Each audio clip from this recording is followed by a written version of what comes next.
Kita mulai membahas nawacitanya Trump yang berjumlah 14. Iya, saya tahu nawa itu 9, tapi ini hanya membuat kalimat agar kita membuat bahasa yang sangat difahami banyak orang. Yang paling pertama yang kita bahas adalah kita berminat untuk membahas nawacita nomor satunya Trump, yaitu Global Currency Reset Value. Cukup sangar ini aksinya Trump. Gak heran dia taklukkan sudah Federal Reserve ditaruh di bawah Kementerian Keuangan. Lalu akan menerapkan kembali dolar menggunakan underlying emas. Kemudian dia akan mengejar 100 triliun dolar uang fraud, mainannya globalis cabal dengan mainan mereka yang sudah lama, yaitu net short selling. Kabalis bermain di pemerintahan pejabat lama yang kebanyakan adalah orang-orang dari Partai Demokrat sejak zaman Clinton. Inilah yang membuat Trump saat ini dibenci sama Demokrat, dibenci Tiongkok, dan dibenci globalis cabal. Mau bukti mengapa Trump akan melakukan riset global currency? Dalam hal ini global currency-nya adalah dolar. Kita mundur sebentar ke rencana globalis yang mengendalikan currency, yang akan mengendalikan currency dunia melawan dolar Amerika, di mana pegangan mereka mengendur sedikit setelah Trump mengacak-acak transfer SWIFT dan CIA. Globalis putar haluan, cikar kanan, bangun digital currency dan sepakat bekerja bersama Libra. Ketika Libra, digital currency dari Mark Zuckerberg ini bergerak, maka dengan cepat Libra ditolak di banyak bank sentral dunia atas masukan timnya Trump. Maka sekutu Amerika kompak menolak Libra di tahun 2018. Zuckerberg kemudian menarik lagi rencana tersebut. Lalu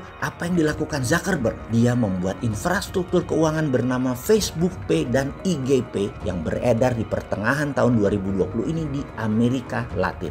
Ada yang terpikir nggak apa maunya Mark Zuckerberg ini? Baik, kita simpan dulu pertanyaannya. Informasi kedua untuk kita analisa. Sesekali kita jadi Sherlock Holmes, jadi detektif ya. Oke, pada 20 Mei 2020 sebuah infrastruktur keuangan biasa sesuai dengan aturan regulator diluncurkan bernama Dinaran, yaitu sistem pembayaran dan transaksi biasa, produk perbankan di bawah regulasi Bank Indonesia dengan memiliki GPN, kartu ATM yang berlaku di seluruh Indonesia. Dinaran adalah payout system. Satu level lebih lengkap dari OVO dan GoPay karena ada fasilitas ATM tunai dan edisi untuk transfer antar bank. Pertanyaannya kembali ke cerita awal. Mau kemana Mark Zuckerberg dengan 2,5 miliar pengguna Facebook, IG, dan WA-nya tadi? Sebagai catatan, dia merupakan pemimpin sebuah negara dalam tanda petik terbesar di dunia. Penduduknya lebih banyak dari Tiongkok. Penduduknya lebih banyak dari India. Kita tahu kan, syarat bernegara adalah punya wilayah, punya penduduk, serta punya sistem pemerintahan. Facebook, IG, dan WhatsApp punya syarat itu semua untuk sebuah negara berdiri. Karena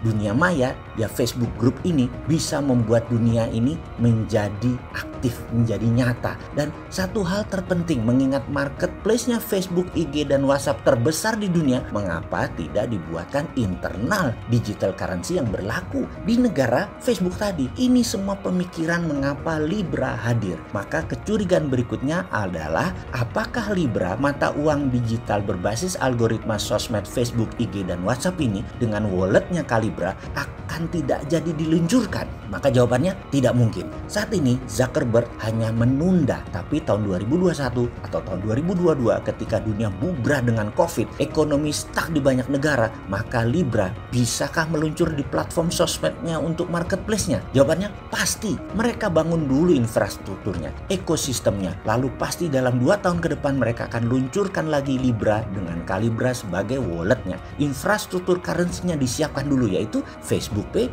dan IG Pay. Inilah tantangan globalis cabal yang menantang hegemoni negara Amerika dan sekutu Amerika. Lalu apa hubungannya dengan Dinaran? Kita juga bermain dong. Dinaran mengikuti aturan pemerintah Indonesia dalam hal ini BI, namun model bisnisnya kita menarget infrastruktur pembayaran baru.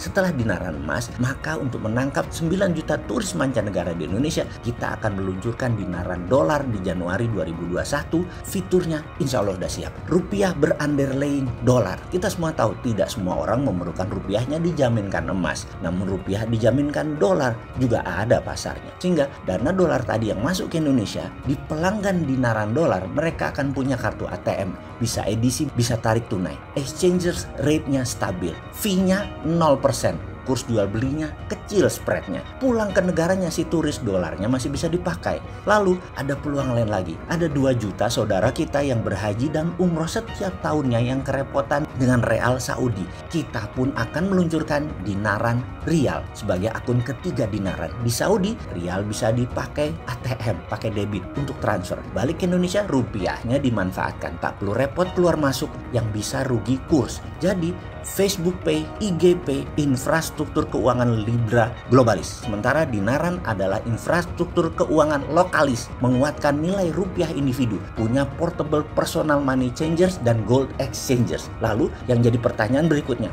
mungkinkah ke depan ada Dinaran Libra? Aduh, kalian ini iseng pertanyaannya. Bosman ini kan pedagang angkringan di atas got trotoar. Jadi aja kepengen.